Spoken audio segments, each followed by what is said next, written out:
అనిపించిందండి లైలా? లైలా అనేది utter disappointment అండి జనాలకైతే.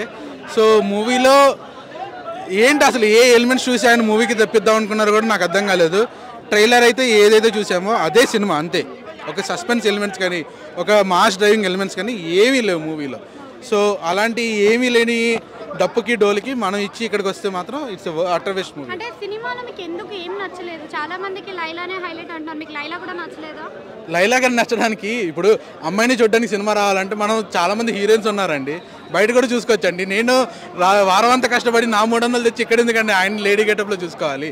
ఆ లేడీ గెటప్కి ఆయన ఏమైనా ప్రొవైడ్ చేస్తున్నాడా, ఏదైనా మెసేజ్ ఇస్తున్నాడా, లేకపోతే కొంచెం కొన్ని సీన్స్లో చాలా ఆడుగా అనిపించింది.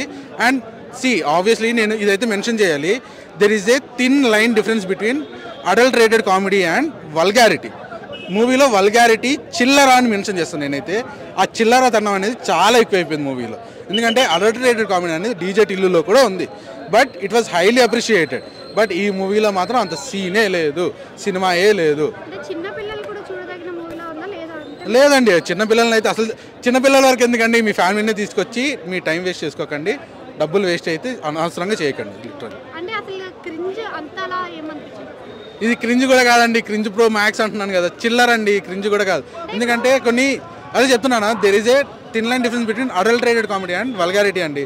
అంటే చాలా సీన్స్ అండి మెన్షన్ చేయకూడదు, కానీ ఏంటి ఈ జాకెట్ చింపడం లైలా గెటప్లో ఉన్నప్పుడు అవన్నీ చాలా వల్గర్గా అనిపించింది నాకైతే.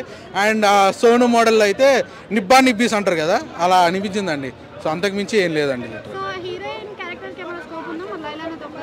Like she was they through out the movie, but ఏంటంటే ఆవిడ అసలు ఎక్కడి నుంచి తీసుకొచ్చారో కూడా తెలియదు, కానీ యాక్టింగ్ అయితే అంత స్కోప్ పెద్ద యాక్ట్రెస్ అని అయితే అనిపించలేదండి. Thank you.